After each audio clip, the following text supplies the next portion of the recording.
Today, we are jumping into one of the most detailed rituals ever written down. It is the step-by-step blueprint for ordaining the very first priests.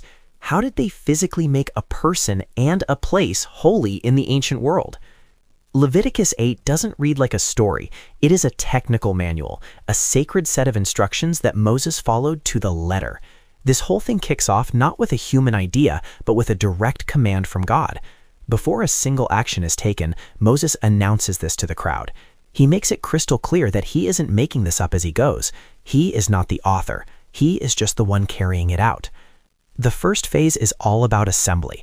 It is about getting every single piece of the puzzle together before the sacred work can even begin. The list is incredibly specific. You have the people, Aaron and his sons, but also the entire community acting as witnesses. Then you have the objects, sacred garments, special anointing oil, and precise animals and bread. Absolutely nothing could start until every item was gathered right at the entrance. With everything gathered, the first big actions are about preparing the priests themselves. This is a very physical kind of transformation. It starts with a ritual washing, and then they are methodically dressed in these unique sacred clothes layer by layer. First the tunic, then the robe, the ephod, and the chest piece. The very last piece is the turban with a gold medallion, literally a badge of holiness. Every single piece has its place and purpose. After Aaron is fully dressed, Moses grabs the anointing oil. But he doesn't just anoint Aaron. First he anoints the physical space, the tabernacle itself, the altar, and all its tools. He is consecrating the whole area.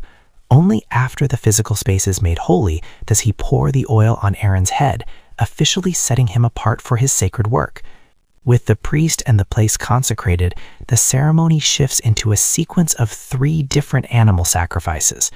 The first is a bull for a sin offering. Its main job is purifying the altar itself, preparing it for the sacrifices to come. Moses uses its blood on the altar, but the crucial detail is that the rest of the bull, the hide and the meat, is taken and burned completely outside the camp.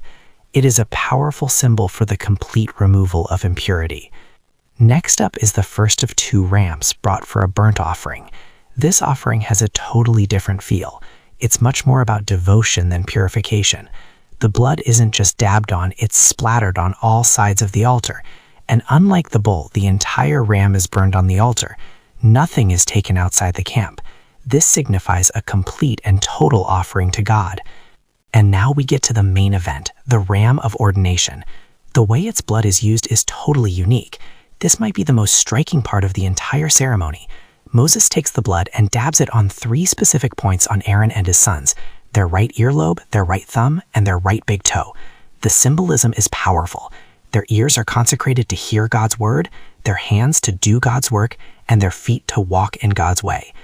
The ordination actually ends with one final command, involving a ritual meal and a full week of waiting.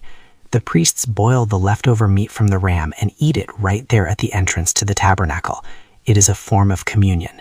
And then for 7 days and 7 nights they are not allowed to leave. It is a period of transition, a time of letting it all sink in, accompanied by a stark warning that disobedience means death. The stakes could not possibly be higher. We have just walked through a process where holiness isn't some abstract idea. It is built piece by piece through tangible, physical, obedient actions. This leaves us with 2 provocative questions today. In a world that often values how we feel on the inside more than what we do on the outside, what have we lost from this ancient hands-on understanding of holiness? And what physical, tangible actions are you taking to consecrate yourself and your space for your highest purpose? Take a moment, breath, and let them sink in.